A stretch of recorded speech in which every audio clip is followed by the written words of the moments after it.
नमस्कार, मैं हूं मोहिता नामदेव। IndianNews7.com में आपका स्वागत है। खबरों का सिलसिला शुरू करते हैं। कलकत्ता में भारत ने दक्षिण अफ्रीका को एक पारी में 57 रनों से हराकर अपना बदला पूरा किया। दक्षिण अफ्रीका को हराकर भारत ने दुनिया में नंबर 1 का दबदबा बरकरार रखा। भारत की इस जीत में हरभजन का 58 रनों व 5 विकेटों का लेना प्रमुख रहा। मध्य प्रदेश के इंदौर में इन दिनों भारतीय जनता पार्टी का राष्ट्रीय अधिवेशन चल रहा है। राष्ट्रीय अधिवेशन का आज अंतिम दिन है। राष्ट्रीय अधिवेशन के दूसरे दिन भारतीय जनता पार्टी के प्रमुख नेताओं ने अपनी अधिवेशन में एक बार फिर अयोध्या के राम मंदिर के मुद्दे को प्रमुख रूप से उठाया है। भारतीय जनता पार्टी के नए राष्ट्रीय अध्यक्ष नितिन गडकरी ने अधिवेशन में कहा है कि राम मंदिर हमारा प्रमुख मुद्दा है। राम हमारी आत्मा में बसते हैं। हम अभी राम मंदिर भूले नहीं हैं। इतना ही नहीं, इस सम्मेलन में नितिन गडकरी ने वहां उपस्थित पार्टी के नेताओं, कार्यकर्ताओं और विशेषकर मुस्लिम समुदायों के नेताओं और कार्यकर्ताओं से अपील करते हुए कहा है कि अयोध्या में राम मंदिर आप बनवाएं, हम मस्जिद बना देंगे। राम मंदिर और मस्जिद का मुद्दा एक बार फिर इस अधिवेशन में छाया रहा। भारतीय जनता पार्टी अब एक बार फिर हिंदुत्व के मुद्दे पर वापस आने लगी है। लेकिन नितिन गडकरी के इस प्रस्ताव को अनेक मुस्लिम नेताओं ने यह कहते हुए ठुकरा दिया है कि मामला चूंकि न्यायालय में चल रहा है, इसलिए इस मामले पर हमें किसी तरह की कोई बहस नहीं करना चाहिए। मुस्लिम नेताओं का मानना है कि न्यायालय का जो भी निर्णय आएगा वह हमें स्वीकार होगा, भले न्यायालय में चल रहे मामले में मुस्लिम इस मामले को लेकर पराजित ही क्यों न हो जाएं। इस अधिवेशन में एक बार फिर हिंदुत्व का मुद्दा और भारत और राम मंदिर का मुद्दा सामने आया है। नितिन गडकरी ने 2014 में देश में होने वाले लोकसभा चुनाव के जीत के लिए एक मैप रोड तैयार किया है। इस मैप रोड को उन्होंने अपने पार्टी के नेताओं और कार्यकर्ताओं को सौंप दिया है। अब देखना ये होगा कि अभी 2014 में समय है और इन 3-4 साल के समय में भारतीय जनता पार्टी अपने नेताओं और कार्यकर्ता के बलबूते पर सारे देश में लोकसभा के होने वाले चुनाव में कितनी सफलता अर्जित कर पाते हैं। राष्ट्रीय अधिवेशन के दूसरे दिन मुख्यमंत्री नरेंद्र मोदी का गुजरात का मुद्दा छाया रहा। नरेंद्र मोदी पूरी तरह से इस सम्मेलन में चमचमाते रहे। पार्टी के वरिष्ठ नेताओं में एल.के. आडवाणी, राजनाथ सिंह, अरुण जेटली, सुषमा स्वराज सहित अनेक नेताओं ने अपने उद्बोधन में पार्टी को नई दिशा और दशा सुधारने पर बल दिया। नितिन गडकरी का पूरी तरह से ये मानना है कि अब वो पार्टी की सबसे पहले दशा सुधारेंगे और उसके बाद पार्टी को नई दिशा देंगे। ऐसी दिशा प्रदान करेंगे जिससे पार्टी का खोया हुआ सम्मान पुनः प्राप्त हो सके।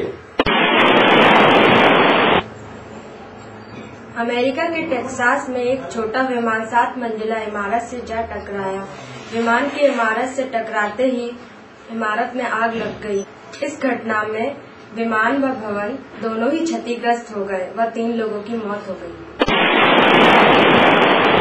भारतीय जनता पार्टी के इंदौर में आयोजित राष्ट्रीय अधिवेशन में पार्टी के निवर्तमान अध्यक्ष राजनाथ सिंह ने पत्रकारों से खुलासा करते हुए कहा है कि मैंने नेता प्रतिपक्ष का पद और संसदीय अध्यक्ष का पद ठुकरा दिया है। राजनाथ सिंह जी ने ये कहा है कि पार्टी ने उन्हें पार्टी अध्यक्ष पद से हटने के बाद नेता प्रतिपक्ष बनने या संसदीय बोर्ड का अध्यक्ष बनने का प्रस्ताव दिया था, किंतु मैंने ये दोनों ही प्रस्ताव साफ ठुकरा दिए हैं और नेता प्रतिपक्ष के लिए सुषमा स्वराज का नाम ही निश्चित किया था। इस तरह सुषमा स्वराज नेता प्रतिपक्ष बनी।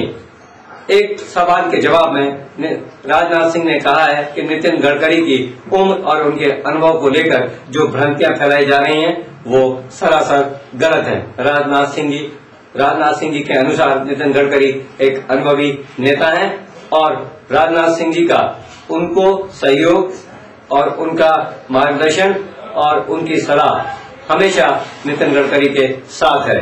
राजनाथ सिंह जी ने यह भी कहा है कि पार्टी द्वारा हर मामले में उनकी सलाह दी जाती है, हर महत्वपूर्ण मुद्दे में उनको शामिल किया जाता है और राष्ट्रीय अध्यक्ष पद के हट जाने के बाद भी राजनाथ सिंह जी की जवाबदारियां समाप्त नहीं हुई हैं। आज भी पार्टी और संगठन के लिए वो उतने ही जवाबदेह हैं जितने कल थे।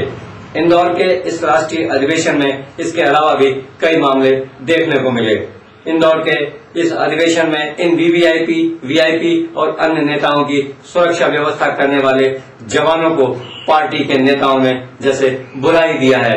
अनेक सुरक्षा कर्मी भूखे और प्यासे रहकर इन नेताओं की सुरक्षा कर रहे हैं। नेताओं और मीडिया कर्मियों के खाने पीने और रहने का ध्यान तो भाजपा ने रखा है, लेकिन उनकी अहम सुरक्षा करने वाले सुरक्षा कर्मियों को शायद वो भूल गए हैं। इसके साथ ही अधिवेशन में जुड़े अनेक ऐसे कार्यकर्ता हैं, ऐसे कर्मचारी हैं जिनका इस अधिवेशन में महत्वपूर्ण योगदान है, लेकिन ऐसे लोगों को भी पार्टी के वरिष्ठ नेताओं ने दरकिनार कर दिया है।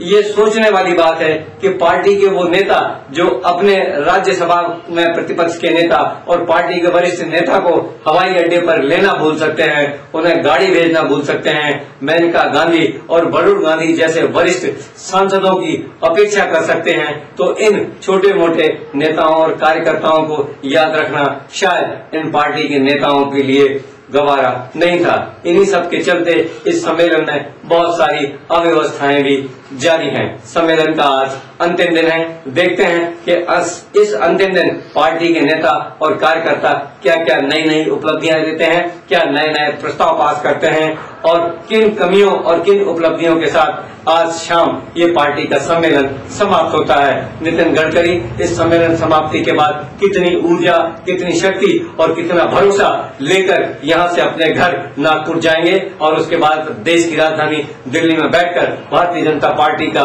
प्रशासन चलाएंगे, ये तो वक्त ही बताएगा कि ये नेता और कार्यकर्ता नितिन गडकरी को कितना सहारा देंगे। लेकिन ये बिल्कुल निश्चित है कि मध्य प्रदेश की राजधानी से लगभग 200 किलोमीटर दूर प्रदेश की औद्योगिक नगरी इंदौर में आयोजित भारतीय जनता पार्टी का नितिन गडकरी के नेतृत्व का पहला राष्ट्रीय अधिवेशन एक यादगार साबित होगा। भारत में एक तरफ आतंकवादियों की धमकियां और बम धमाके हो रहे हैं, वहीं दूसरी तरफ जगह जगह नक्सली हमले भी हो रहे हैं। बिहार में जुमई जिले के माओवादियों ने हमला कर दिया। इस हमले में माओवादियों ने 12 ग्रामीणों को मौत के घाट उतार दिया व गांव के अनेक मकानों में आग भी लगा दी। खबरों में बस इतना ही। आप देखते रहिए IndiaNews7.com। नमस्कार।